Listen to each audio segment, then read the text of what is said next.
Good evening, everybody, and happy Valentine's Day. I was joking backstage that I moved the dates when I took over the festival 23 years ago. I moved the dates to coincide with this period. And for the past 18 years, I have spent Valentine's Day not with my husband, who's in the front row here, but with my staff back here. And we have been to restaurants that were working the events, and then we sit to have a dinner. And then people come over. It's like, you guys such a lovely couple. And I'm like, no, we're working. Thank you. Thank you. Thank you. But that said, thank you to all the spouses of the festival staff for bearing with us through all these years. As you guys know, we've been partnering the past week with Direct Relief International to raise support for the LA communities affected by the devastating fire of a few weeks ago. They will be matching our donations up to 100,000 to double our impact. Direct Relief will have booths in the lobby of the Arlington on each evening until tomorrow night. So please be generous and let's support our sister city, Los Angeles. A very special thank you to Lexus, our new presenting sponsor of SBIFF. You will see Lexus vehicles during the festival in front of the film center where you can sign up for a test drive.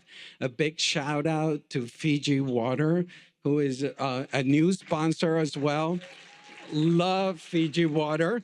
And the Manitou Fund. Thank you to the generous support of Nora McNeely, Hurley, Michael Hurley, and the Manitou Fund for being the sponsor of tonight's event.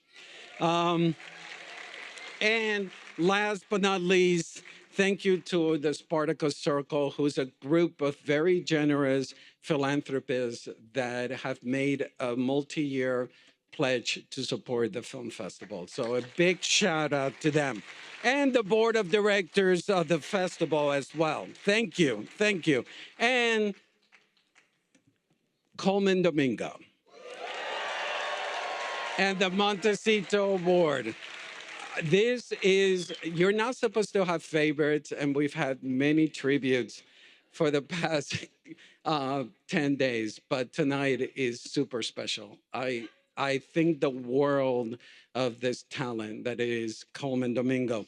I vividly remember first seeing Colman live on stage performing in 2008 in a Broadway musical, Passing Strange.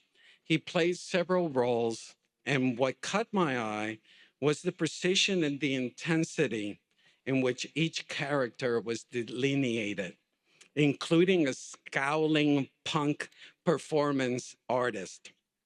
Colman had incandescent charisma, which made him, to me, unforgettable. A few years later, I went to see him off Broadway, where he performed a one-man show that he wrote about his life growing up in Philadelphia and coming out as a gay man to his parents. The show was called A Boy and His Soul. In the piece, he played, once again, different characters. This time around, he played different members of his family. And for each of them, he had a very specific voice, a specific intonation. He wasn't so much as imitating them, but inhabiting them and celebrating them. The dexterity and nimbleness in which he switched from character to character was protean. A year later, he was back on Broadway in Kander and Ebb's musical, The Scottsboro Boys, doing by what now had become a well-known fact to avid theater goers. Domingo was a quick changing artist of immeasurable talents.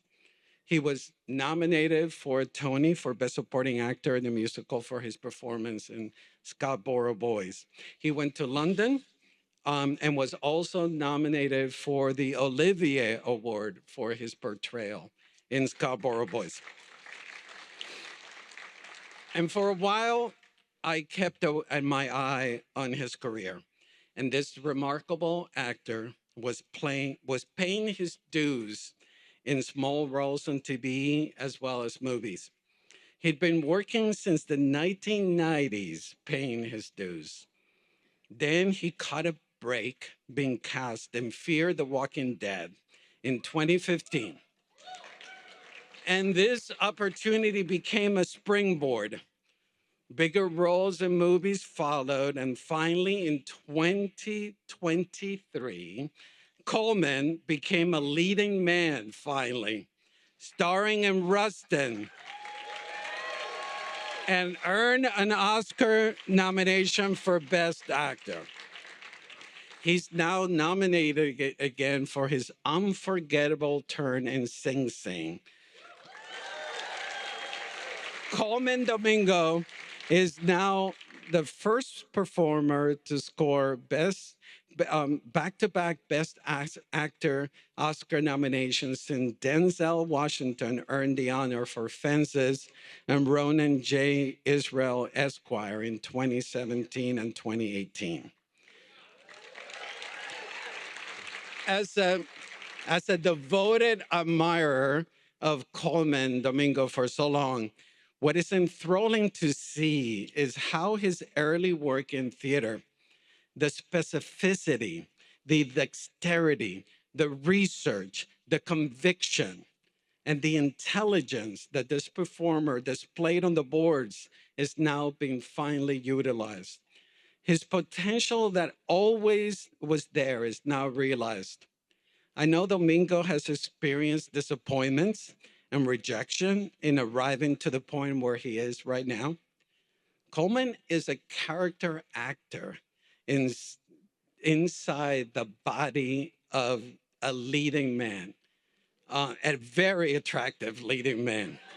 Um, and the world has finally figured out that this performer is what we desperately needed in our lives. He has all the qualities that great actors possess: range, talent, charisma, and intelligence. His commitment and immersion into roles is unparalleled. The one thing that I noticed about Colman when I first saw him in that theater in 2008, and now is at display clearer and brighter than ever, is Domingo's willingness to show vulnerability, which is rarely seen in a man on screen.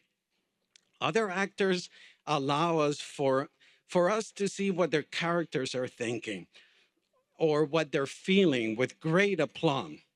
What Domingo does is that he shows us his humanity, his soul. I've never seen anything like it before. And it's never been more crystallized than in his performance in Sing Sing. His his sensitivity, his exposure, and his openness might be the greatest acting I've seen in many years. Um, I'm so pleased that we get a chance to celebrate the greatness that it is Colman Domingo tonight. And we've created a Valentine for him, a montage.